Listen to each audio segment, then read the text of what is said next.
एक बार की बात है, एक बहुत बड़ी आर्ट गैलरी ने कॉन्टेस्ट डिक्लेयर किया। उसमें उन्होंने अनाउंस किया कि जो भी पेंटर पीस को डिपिक्ट करने वाली वर्ल्ड की सबसे अच्छी पेंटिंग बनाएगा उसको $10 मिलियन का इनाम मिलेगा। यह बात पूरी दुनिया में फैल गई और पूरी दुनिया से हजारों पेंटर्स ने अपनी अपनी पेंटिंग भेजी उस कॉन्टेस्ट में पार्टिसिपेट करने के लिए। उन हजारों पेंटिंग्स में से जो इस कॉन्टेस्ट के जजेस थे उन्होंने फाइनली 100 पेंटिंग्स को शॉर्टलिस्ट किया और उन 100 पेंटिंग्स की एक एग्जीबिशन लगाई। उस एग्जीबिशन में इन सारे पेंटर्स को तो इनवाइट किया ही किया, साथ ही साथ मीडिया वाले भी बैठे हुए थे और मीडिया वालों के साथ हजारों लोगों की भीड़ भी जमा थी। क्योंकि प्राइज अमाउंट इतना बड़ा था तो सबका इंटरेस्ट था ये जानने में कि कौन जीतेगा, कि वो पेंटिंग कैसी होगी और कौन वो पेंटर होगा जिसको इतना बड़ा अमाउंट मिलेगा। फाइनली वो दिन आ ही गया। वहां पर सारी ही पेंटिंग्स देखने लायक थी और एक से बढ़कर एक थी। उसमें से कुछ पेंटिंग्स थी जहां पर सबसे ज्यादा भीड़ थी।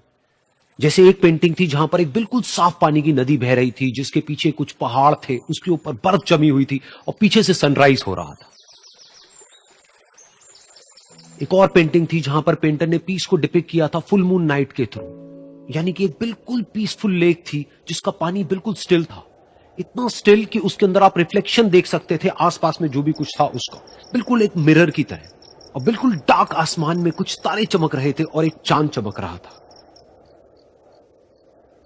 उसके अलावा एक पेंटिंग थी जिसमें बिल्कुल सफेद बादल थे, नीला आसमान था और बिल्कुल हरी हरी घास थी। यानी कि सारी ही पेंटिंग्स ऐसी जिसको देख करके ही मन शांत हो जाए। तो कॉन्टेस्ट बहुत ही टफ था क्योंकि सारी पेंटिंग्स एक से बढ़कर एक थी। तो जजेस के लिए शॉर्टलिस्ट करना कि कौन सी पेंटिंग बेस्ट है, that was very very difficult. लेकिन वो मोमेंट आ ही गया जब जजेस ने अपना माइंड मेकअप कर लिया और एक पेंटिंग को इन सारी पेंटिंग्स में से सिलेक्ट कर लिया और उस पेंटिंग को एक बड़े से कर्टेन के पीछे रख दिया। सामने वो सारे पेंटर्स बैठे हुए थे, मीडिया वाले थे और हजारों लोगों की भीड़ थी। सबकी क्यूरियोसिटी बढ़ती चली जा रही थी क्योंकि अमाउंट बहुत बड़ा था।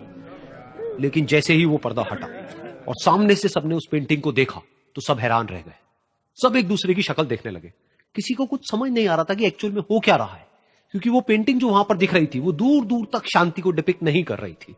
तो सबको लगा कि शायद उस आर्ट गैलरी से कोई गलती हुई है या जजेस से कोई गलती हुई है और किसी गलत पेंटिंग को वहां पे रख दिया है। तो कुछ पेंटर्स एक साथ गए, जाकर के उस आर्ट गैलरी के ओनर से मिले और जाकर के उससे पूछा कि क्या ये कोई गलती है, गलती से कहीं कोई गलत पेंटिंग तो आपने वहां पे नहीं रख दी है। तो आर्ट गैलरी वाला थोड़ा सा मुस्कुराया और बोला, नहीं ये पेंटिंग बिल्कुल ठीक है, जजेस ने इसी पेंटिंग को सिलेक्ट किया है और यही पेंटिंग आज की विनर है। सारे पेंटर्स ये जवाब सुन करके गुस्से से भर गए और सबने मिलकर के रिवोल्ट कर दिया। और ये देख करके सारे मीडिया वाले अपनी अपनी जगह से खड़े हुए और भागते हुए गए उस आर्ट गैलरी के ओनर के पास में और अपने अपने माइक्स उनके मुंह के आगे कर दिए।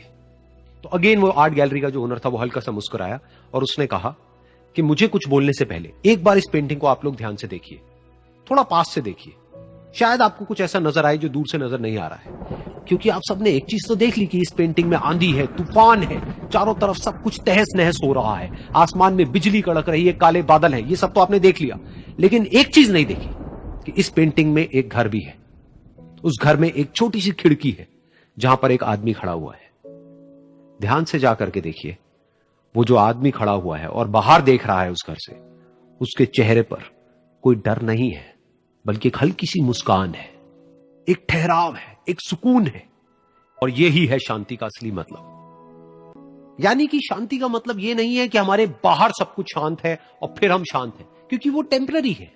असली शांति का मतलब यह है कि हमारे बाहर चाहे जो कुछ भी हो रहा हो, हम अंदर से पूरी तरह से शांत हैं, हमारा मन शांत है। क्योंकि जिसका मन शांत नहीं है उसको चाहे आप कितनी भी सुंदर से सुंदर जगह पर ले जाकर के बिठा दो, वो वहां पर भी जाकर के दुखी ही रहेगा। लेकिन दूसरी तरफ से जिसका मन शांत है, उसके बाहर चाहे कुछ भी हो रहा हो, चाहे मौसम कैसा भी हो, चाहे उसके आसपास में सब कुछ तहस नहस हो रहा हो, तूफान हो, लेकिन वो अंदर से बिल्कुल शांत रहेगा। और यही है शांति का असली मतलब।